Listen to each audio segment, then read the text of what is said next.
नमस्कार बेटा, करिअर बी अकॅडमीमध्ये तुम्हा सगळ्यांचं स्वागत आहे. लिमिट या लेसनला सुरुवात केली होती आणि त्यामध्ये ट्रिग्नोमेट्रिक फंक्शन चालू होते. त्या ट्रिग्नोमेट्रिक फंक्शन्समध्ये काही एक्झाम्पल्स आपण तुम्हाला घरी करायला दिले होते. त्या घरी करायला दिलेल्या एक्झाम्पल्स पैकी हे एक्झाम्पल्स विद्यार्थ्यांना जमलं नाही ते एक्झाम्पल्स मी घेतो. आता हे एक्झाम्पल्स यांना थोडं हार्ड गेलं, हे जमलं नाही, हे ते करू शकले नाही, त्यामुळे आपण याला पाहणार आहोत. लक्ष द्या, हे ते एक्झाम्पल्स आहेत. Limit x tan to 0 tan 2x upon sin 3x. बरोबर. आणि आता आपण जनरली एकाच फॉर्म्युल्यावरचे एक्झाम्पल्स पाहून राहिलो, अजून दुसऱ्या फॉर्म्युला सुरुवात केलीच नाही आपण, कारण फॉर्म्युले यामध्ये बरेचसे आहे. आता एका फॉर्म्युल्यावरचे आपण एवढाले एक्झाम्पल्स पाहू शकत नाही, पण तुम्ही जस्ट स्टार्टिंग होती, बेसिक चांगलं व्हावं त्यासाठी मी एकाच फॉर्म्युल्यावरचे एवढे सगळे एक्झाम्पल्स घेतले. बघा ना, आता फॉर्म्युला कोणता होता? तर फॉर्म्युला होता tan x upon x is equals to 1 किंवा sin x upon x is equals to 1. हा फॉर्म्युला होता आणि हाच फॉर्म्युला इथे लागणार आहे तुमचा. हाच फॉर्म्युला इथे पण लागणार आहे. पण म्हणा सर इथे tan 2x upon sin x आहे असं थोडी दिलेलं आहे आपल्याला. तर तसं दिलंच राहत नाही यामध्ये, तसं दिलंच राहत नाही. कशामध्ये? ट्रिग्नोमेट्रिक फंक्शन्समध्ये. ट्रिग्नोमेट्रिक फंक्शन्समध्ये कसं पण दिलं असते त्याला फॉर्म्युल्यामध्ये कन्वर्ट करायचं असते. बरोबर. गेले ते दिवस आता 8वी 9वी 10वीचे का डायरेक्ट सरळ एक्झाम्पल दिलं जात होतं आणि तिथं माहीत पडत होतं आपल्याला की इथे हा फॉर्म्युला लागते आणि आपण सॉल्व्ह करायचो. पण आता तसं नाही आहे. आता कसं आहे की जे काही एक्झाम्पल दिलं असेल त्याला आपल्याला फॉर्म्युल्यामध्ये कन्वर्ट करता येते का ते आपण पाहून घेऊ आणि फॉर्म्युल्यामध्ये कन्वर्ट केल्यानंतर मग फॉर्म्युला यूज करायचा. आता इथे फॉर्म्युल्यामध्ये कन्वर्ट करण्याकरता आपण काय करू? लिमिट x tan to 0 इथे tan 2x upon x upon sin 3x upon x. न्यूमरेटरला आणि डिनॉमिनेटरला आपण काय केलं? x ने डिवाइड केलं. न्यूमरेटरला सुद्धा x ने डिवाइड केलं तर डिनॉमिनेटरला सुद्धा x ने डिवाइड करावीच लागेल. जी प्रोसेस न्यूमरेटर मध्ये केली तीच डिनॉमिनेटर मध्ये करावी लागते. म्हणून मग आपण न्यूमरेटरला x ने डिवाइड केलं तर डिनॉमिनेटरला सुद्धा x ने डिवाइड केलं. झालं. मग आता हे फॉर्म्युल्यामध्ये पुन्हा म्हणजे तरी हे फॉर्म्युल्यामध्ये कन्वर्ट झालं नाही. जसं इथे tan x अपॉन x, तर x म्हणजे x नाही पाहिजे, इथे कोणती व्हॅल्यू असली ती चालते, पण इथे जी व्हॅल्यू आहे तीच व्हॅल्यू तुमची खाली यायला पाहिजे. इथे जी व्हॅल्यू आहे तीच व्हॅल्यू तुमची खाली यायला पाहिजे. मग इथे काय आहे? तर इथे 2x आहे, ते 2xच खाली यायला पाहिजे. इथे 3x आहे, ते 3xच खाली यायला पाहिजे. मग आता प्रोसेस करा. मग आता इथे लिमिट x tan to 0 इथे काय आहे? तर इथे आहे tan 2x अपॉन इथे xच होता ना, तर इथे 2x व्हायला पाहिजे. तर 2x होण्याकरता याच्या डिनॉमिनेटरला आपण काय केलं? 2 ने मल्टिप्लाय केलं. याच्या बघा ना, या नंबरच्या डिनॉमिनेटरला किंवा या टर्मच्या डिनॉमिनेटरला आपण 2 ने मल्टिप्लाय केलं तर साहजिक आहे न्यूमरेटरला सुद्धा 2 ने मल्टिप्लाय करावं लागेल. ही झाली प्रोसेस. जसं इथे डिनॉमिनेटर मध्ये x ने डिवाइड केलं तर न्यूमरेटर मध्ये x ने डिवाइड केलं तर डिनॉमिनेटर मध्ये सुद्धा आपल्याला x ने डिवाइड करावंच लागेल. त्याच पद्धतीने हे एक टर्म घेतलं, या टर्मच्या डिनॉमिनेटरला 2 ने मल्टिप्लाय केलं तर न्यूमरेटरला सुद्धा काय करावं लागेल? 2 ने मल्टिप्लाय करावं लागेल. आता मग सेकंड टर्म आहे, इथे काय आहे? sin 3x आणि खाली काय होतं? x. मग वर 3x होतं तर खाली सुद्धा 3x यायला पाहिजे. तर 3x येण्याकरिता आपण डिनॉमिनेटरला 3 ने मल्टिप्लाय केलं. मग डिनॉमिनेटरला जर 3 ने मल्टिप्लाय केलं तर न्यूमरेटरला सुद्धा 3 ने मल्टिप्लाय करा. ओके, झाली प्रोसेस कंप्लीट. आणि आता हे फॉर्म्युल्यामध्ये कन्वर्ट झालं आणि हे सुद्धा फॉर्म्युल्यामध्ये कन्वर्ट झालं.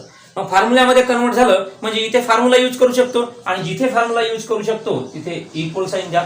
जिथे फॉर्म्युला यूज करू शकतो तिथे इक्वल साइन द्या आणि मग इथे फॉर्म्युला फिलअप करा. तर याची व्हॅल्यू किती येईल? तर याची व्हॅल्यू येईल 1 into 2 अपॉन याची व्हॅल्यू किती येईल?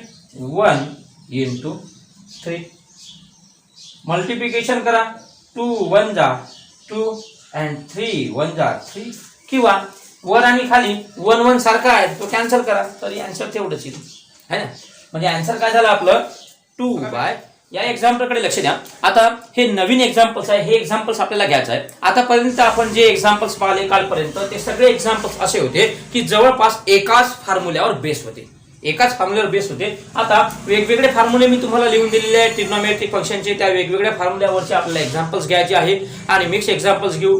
कोणत्या फॉर्म्युल्याचं म्हणजे क्रमावर असं जरुरी नाही आहे की पहिल्या फॉर्म्युल्याचं एक्झाम्पल्स घेतलं तर मग दुसऱ्याचं घेऊ, तिसऱ्याचं घेऊ, कोणतंही कुठे येऊ शकते, त्याकडे लक्ष द्या. आता बघा हे एक्झाम्पल्स घेतलेलं आहे. आता याला कसं सॉल्व्ह करायचं बघा. काय आहे, limit x tan to 0 1 minus cos 4x upon x square असं हे एक्झाम्पल्स दिलेलं आहे. तर आता इथे कोणता फॉर्म्युला लागू शकते हे तुम्ही पाहायचं आहे. आपल्याकडे एक फॉर्म्युला आहे 1 minus cos theta. कोणता फॉर्म्युला आहे 1 minus cos theta. तर याचं एक्सपान्शन काय आहे 1 minus cos theta means 2 sin square. काय 2 sin square theta by 2 हा फॉर्म्युला आहे. तुम्ही पाहून घ्या, तुमच्याकडे सगळे फॉर्म्युले लिहून आहे, त्यामध्ये हा सुद्धा फॉर्म्युला आहे. मग हा फॉर्म्युला इथे लागला का, कारण हे अशा टाइपचे एक्झाम्पल्स आलेला आहे. यावरनं आपण कळलं की इथे हा फॉर्म्युला आपण पुट करू शकतो, हा फॉर्म्युला आपण यूज करू शकतो, हे आपल्याला ठरवायचं आहे. बरोबर. मग फॉर्म्युला काय आपल्याकडे, तर फॉर्म्युला आहे 1 minus cos theta is equals to 2 sin square theta by 2. Theta by 2. आता याच्याकरता तुम्हाला काय माहिती पाहिजे, फॉर्म्युले माहिती पाहिजे, फॉर्म्युले लर्न पाहिजे. म्हणजे इथे हा फॉर्म्युला लागू शकते हे तुम्हाला कळायला पाहिजे. जर का तुमचे फॉर्म्युलेच लर्न नसेल तर तुम्हाला कसं माहिती होईल इथे फॉर्म्युला हा लागेल म्हणून. फॉर्म्युला तर माहित पाहिजे ना, म्हणून फॉर्म्युला माहित पाहिजे. आता इथे हा फॉर्म्युला लागू शकतो. मग आता इथे थीटाची व्हॅल्यू काय दिली आहे, हा थीटा आहे, या थीटाची व्हॅल्यू काय दिली आहे, इथे दिली आहे 1 minus cos 4x.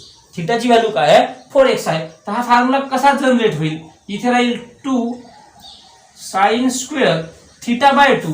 थीटा काय आहे बेटा 4x, 4x बाय 2 म्हणजे याचा आन्सर काय मिळेल 2 1 जा 2, 2 2 जा 4 म्हणजे आन्सर मिळेल 2 sin square 2x. म्हणजे याचा आन्सर ज्या पद्धतीने याचा आन्सर एवढं मिळालं तर याचा आन्सर तुम्हाला असं मिळेल. त्या फॉर्म्युल्यावरून तुम्हाला काय कळलं की याचा आन्सर आपल्याला एवढं मिळू शकते. हा जो फॉर्म्युला आहे, हा फॉर्म्युला तुम्ही म्हणाल ना, नाही तर सर फॉर्म्युला आपण जर पुट केला की तिथे आपल्याला इक्वल साइन द्यायचं असते. हो, पण फॉर्म्युला कोणता पुट केला, जे लिमिटचे फॉर्म्युले आहे, लिमिट x tan to 0 असे जे दिलेले आहे ते जर फॉर्म्युले असेल तर तिथे काय होईल तुमचं इक्वल साइन येईल. पण हा जो फॉर्म्युला आहे यामध्ये तुम्ही पहा, तुम्हाला फॉर्म्युले लिहून दिलेले आहे, त्यामध्ये इथे कुठं लिमिट असं लिहून दिलं नसेल, डायरेक्ट फॉर्म्युला दिलाय. तर हा जेव्हा डायरेक्ट फॉर्म्युला असतो तो डायरेक्ट फॉर्म्युला तुम्हाला ते एक्झाम्पल्स सिम्प्लिफाईड करण्याकरता असते, ते एक्झाम्पल सिम्प्लिफाईड करण्याकरता असते, हा मेन फॉर्म्युला नसतो. तर मग ते एक्झाम्पल सिम्प्लिफाईड करण्याकरता हा फॉर्म्युला आहे. तर इथे लिहू आपण लिमिट x stand to 0 आणि इथे 1 minus cos 4x, 1 minus cos 4x चा आन्सर मिळाला आपल्याला 2 sin square 2x अपॉन आहे तुमच्याकडे x स्क्वेअर.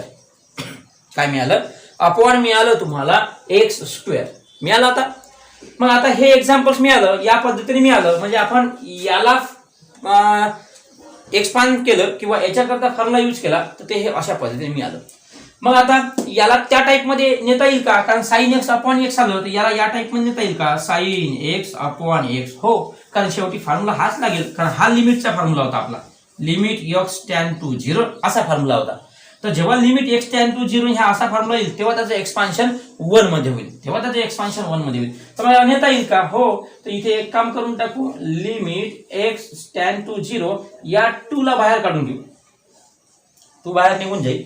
मग इथे काय राहील, तर इथे राहील आपल्याकडे sine square 2x upon x square असं होईल. आणि मग इथे काय मिळेल तुम्हाला, तर इथे मिळेल तुम्हाला लिमिट x stand to 0. व्यवस्थित लक्ष द्यायचं आहे, लिमिट x stand to 0, 2 तर बाहेर निघाले आहे आणि इथे जे होतं आणि तुमचं साइन स्क्वेअर 2x, तर आपण इथे साइन 2x अपॉन x ठेवू. इथे याचा पण स्क्वेअर होता, इथे याचा पण स्क्वेअर होता, इथे होल स्क्वेअर करून टाकू. बरोबर, होल स्क्वेअर करून टाकू. म्हणजे इथनं स्क्वेअर काढला तो इकडे देऊन दिला आपण. म्हणजे आता इथे करायला आपल्याकडे साइन 2x अपॉन x राहिलं, साइन 2x अपॉन x राहिलं. आता याला आपण या फॉर्म मध्ये कन्वर्ट करू शकतो. कसं कन्वर्ट करू शकतो, तर बघा लिमिट x stand to 0, इथे राहील 2 आणि इथे काय राहील, इथे आहे साइन 2x तर डिनॉमिनेटर मध्ये सुद्धा 2x यायला पाहिजे. इथे जे असेल तेच खाली यायला पाहिजे. वर 2x आहे तर खाली 2x यायला पाहिजे. म्हणजे डिनॉमिनेटरला 2 ने मल्टिप्लाय केलं तर न्यूमिनेटरला सुद्धा 2 ने मल्टिप्लाय करावं लागेल. झालं. बाकी जसं आहे तसं झालं. आता इथे फॉर्म्युला लागू शकते इथे फॉर्म्युला. इथे कोणता फॉर्म्युला लागू शकते? हा लिमिट x टेंड टू 0 हा फॉर्म्युला लागू शकतो. तर इथे तो फॉर्म्युला लागू शकतो. म्हणजे इथे आता इक्वल साइन आपल्याला देता येईल. इथे काय करू आपण? इक्वल साइन देऊ. आणि इक्वल साइन दिल्यानंतर याला याची व्यवस्थित व्हॅल्यू लिहून घेऊ. इथे काय राहील? 2 आणि इथे ब्रॅकेटमध्ये इथे राहील याची व्हॅल्यू राहील 1 into 2 होल स्क्वेअर. इथेच लिहून घेतो 2 into 4. का? कारण 2 1 जा 2 and 2 चा स्क्वेअर 4. म्हणजे तुम्हाला आन्सर किती मिळेल? तुम्हाला इथे आन्सर मिळेल 8. आन्सर किती मिळालं तुम्हाला? 8 हे आन्सर मिळालं. बघा प्रॉब्लेम्स असेल तर एक वेळ याला पुन्हा रिपीट करून घ्याल, पाहून घ्याल, म्हणजे तुम्हाला या सगळ्या गोष्टी व्यवस्थित समजेल. ओके. नाही कळल्या तर मला तसा रिप्लाय द्या. मी हे एक्झाम्पल्स हे तिसरं एक्झाम्पल्स बेटा याकडे व्यवस्थित लक्ष द्या. ही एक्झाम्पल्स आता जे एक एक्झाम्पल्स घेतलं त्याच एक्झाम्पल सारखं आहे. मग या एक्झाम्पल्स मध्ये आपल्याला काय करता येईल ते पाहू. इथे लिमिट x टेंड टू 0 इथे फॉर्म्युला लागेल. मग कोणता फॉर्म्युला लागेल? तर तुम्हाला माहिती आहे 1 minus cos theta is equal to 2 sine square theta by 2 हा आपला फॉर्म्युला आहे. काय? Theta by 2. मग या फॉर्म्युल्यावरून याचा काय आन्सर मिळेल तेही आपण पाहून घेऊ. आपल्याकडे होतं 1 मायनस कॉस एक्स होतं. मग इथे काय राहील? 2 minus sine square theta by 2 means X by 2. म्हणजे याचा आन्सर आपल्याला हे मिळालं. म्हणजे या ऐवजी आपण हे इथे पुट करून घेऊ. तर इथे मिळेल तुम्हाला 2 sine square x by 2 upon x square इतकं मिळालं. बरोबर. मग आता या फॉर्म्युल्याला आपण sine x upon x is equal to 1 साठी याला साइन एक्स अपॉन एक्स या फॉर्म मध्ये कन्व्हर्ट करून घेऊ. मग त्या फॉर्म मध्ये जर याला कन्व्हर्ट करायचं असेल इथपर्यंत तुम्हाला कळलं असेल याच्याकरता आपण कोणता फॉर्म्युला यूज केला, हे कसं लिहिलं आपण. मग आता काय करायचं आहे तर याला या फॉर्म मध्ये कन्व्हर्ट करण्याकरता इथे एक काम करू आपण. इथे लिमिट x टेंड टू 0 या 2 ला आपण बाहेर घेऊ. तर ब्रॅकेट मध्ये काय राहील? तर ब्रॅकेट मध्ये राहील sine square x by 2 sine square x by 2 upon x square. Sine square x by 2 upon x square हे काय राहील? हे काय राहील तर तुमचं वरच्या याच्यावरून मिळालेलं. बरोबर. वरच्या याच्यावरून मिळालेलं आन्सर राहील. इथे राहील sine square x by 2 upon x square. मग आता याला काय करायचं आहे त्याकडे व्यवस्थित लक्ष द्या. ज्या पद्धतीने आपण याच्या आधीच्या एक्झाम्पल्स मध्ये केलं सेम इथे सुद्धा तसंच करू आपण. म्हणजे लिमिट एक्स टेंड टू 0 2 बाहेर काढलेलेच आहे आपण. इथे लिहू आपण sine x by 2 upon x whole square. म्हणजे इथे याचा पण स्क्वेअर होता याचा पण स्क्वेअर होता. दोघांनाही एका ब्रॅकेटमध्ये टाकलं आणि त्या ब्रॅकेटचा आपण स्क्वेअर दिला. त्या ब्रॅकेटचा काय दिला आपण? स्क्वेअर दिला. व्यवस्थित लक्ष द्यायचं आहे, समजून घ्यायचं आहे. कारण एक्झाम्पल्स कसे असतात सारखे जरी एक्झाम्पल्स असले तरी प्रत्येक एक्झाम्पल्स मध्ये कुठे ना कुठे थोडाफार फरक जाणवितो, आपल्याला बदल जाणवितो. जसं इथे यासाठी आपण फॉर्म्युला यूज केला, हे त्याचं एक्सपान्शन मिळालं. मग त्यानंतर हे 2 बाहेर काढले, याला ब्रॅकेटमध्ये घेतलं. मग आता हे 2 बाहेरच काढलेले आहे, हे ब्रॅकेटमध्ये घेतलं. तर आता हे जे स्क्वेअर दिलाय तो स्क्वेअर कॉमन काढून ब्रॅकेटचा स्क्वेअर दिला आपण. मग आता आपल्याला सॉल्व्ह करता येईल. मग आता काय सॉल्व्ह करता येईल तर इथे लिहू आपण लिमिट x टेंड टू 0 इथे 2 आणि इथे काय आहे तर इथे आहे तुमचं साइन x बाय 2. कळलं तुम्हाला? आता साइन एक्स अपॉन एक्स या फॉर्म मध्ये आणण्याकरता म्हणजे साइन इथे जे असेल तेच खाली आणण्याकरता इथे काय आहे साइन एक्स बाय 2 आहे तर खाली सुद्धा एक्स बाय 2 ची यायला पाहिजे. एक्स बाय काय यायला पाहिजे? 2 ची यायला पाहिजे. म्हणजे काय केलं इथे आपण असं समजू की या एक्स ला 1/2 ने मल्टिप्लाय केलं. या एक्स ला काय केलं 1/2 ने मल्टिप्लाय केलं तेव्हा कुठं x बाय 2 असं आन्सर मिळालं. म्हणजे 1/2 नी डिव्हाइड म्हणजे सॉरी डिनॉमिनेटरला 1/2 नी मल्टिप्लाय केलं. काय केलं आपण याला आपण तसं तर याला 2 ने डिवाइड केलं असं पण म्हणू शकतो.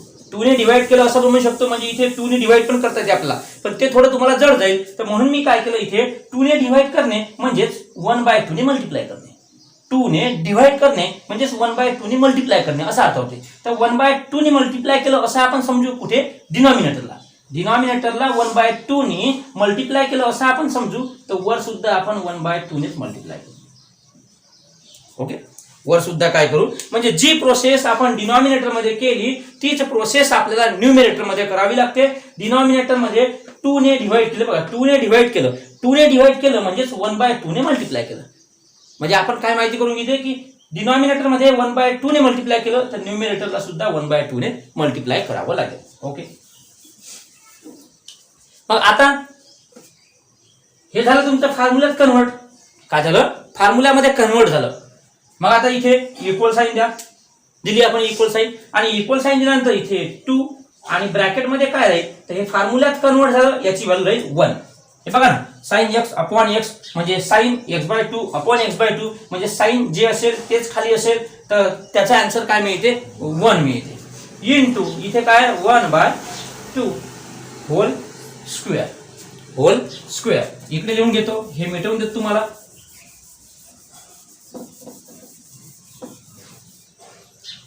आता काय मिळते तर आता इथे 2 इंटू 1/2 इंटू 1 मीन्स 1/2 मिळेल. 1/2 चा स्क्वेअर मीन्स काय होईल 2 इंटू 1 चा स्क्वेअर 1 अँड 2 चा स्क्वेअर मिळेल 4. म्हणजे इथे मिळेल तुम्हाला 1/4. इथे भाग जाईल 2 1 जा 2 अँड 2 2 जा 4. म्हणजे आन्सर काय मिळेल तर 1/2. आन्सर काय मिळेल तुम्हाला 1/2 हे आन्सर मिळालं. बरोबर, व्यवस्थित पद्धतीने समजावून घ्या. हा व्हिडिओ वारंवार बघा म्हणजे होमवर्क आहे. जनरली जे होमवर्क दिलं आहे मी ते होमवर्क कशावरती आहे म्हणजे परवाला जे एक्झाम्पल शिकविले आणि काल जे एक्झाम्पल शिकविले आणि आज जे एक्झाम्पल शिकविले त्यावर आधारित हे पूर्ण एक्झाम्पल्स आहे. एवढेचे एवढी एक्झाम्पल्स करा, काही प्रॉब्लेम